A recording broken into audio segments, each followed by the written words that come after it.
بسم اللہ الرحمن الرحیم۔ نبی کریم صلی اللہ علیہ وسلم نے فرمایا، سب سے بہترین دن جس میں سورج نکلا جمعہ کا دن ہے۔ اسی دن آدم علیہ السلام کو پیدا کیا گیا، اسی دن جنت میں داخل کیا گیا، اسی دن جنت سے نکالا گیا اور قیامت بھی اسی دن قائم کی گئی۔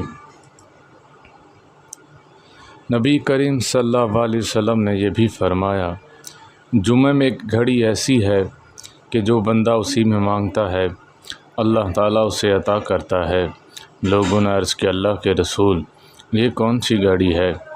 آپ صلی اللہ علیہ وسلم نے فرمایا، نماز جمعہ کھڑی ہونے کے وقت سے لے کر یعنی اسے پلٹنے تک، جب نماز ختم ہونے تک کا وقت ہے۔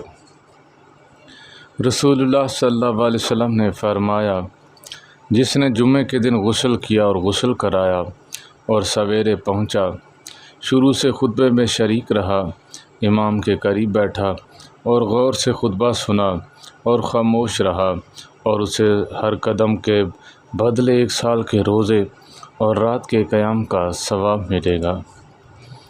رسول اللہ صلی اللہ علیہ وسلم نے یہ بھی فرمایا، جس نے وضو کیا اور اچھی طرح کیا، پھر جمعے کے لیے آیا، امام کے قریب بیٹھا، غور سے خطبہ سنا اور خاموش رہا تو جمعے سے لے کر دوسرے جمعے تک اور مزید 3 دن کے گناہ بخش دیے جائیں گے۔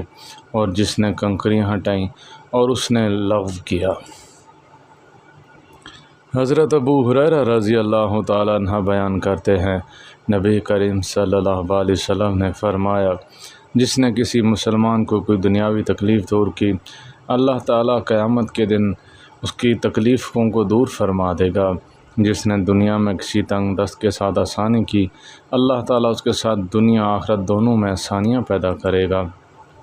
اور جس نے دنیا میں کسی مسلمان کے عیب کی پردہ پوشی کی، اللہ تعالیٰ دنیا اور آخرت میں اس کے عیب کی پردہ پوشی کرے گا۔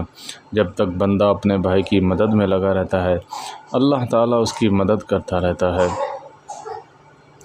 ام المومنین حضرت عائشہ صدیقہ رضی اللہ تعالیٰ عنہما کہتی ہیں، رسول اللہ صلی اللہ علیہ وسلم نے فرمایا، مجھے جبریل علیہ السلام پڑوسی کے ساتھ حسن سلوک کرنے کی ہمیشہ وصیت کرتے رہے، یہاں تک کہ مجھے گمان ہونے لگا یہ اسے وارث میں شریک ٹھہرا دیا جائے گا۔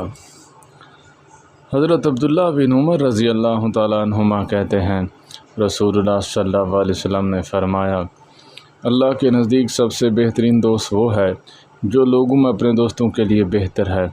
اللہ کے نزدیک سب سے بہترین پڑوسی وہ ہے جو اپنے پڑوسی کے لیے بہتر ہے۔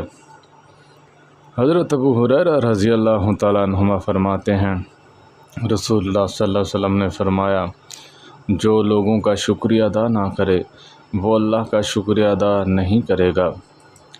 اللہ تعالیٰ ہم سب کو شکر کرنے کی توفیق عطا فرمائے۔ وآخر دعوانا ان الحمد للہ رب العالمین۔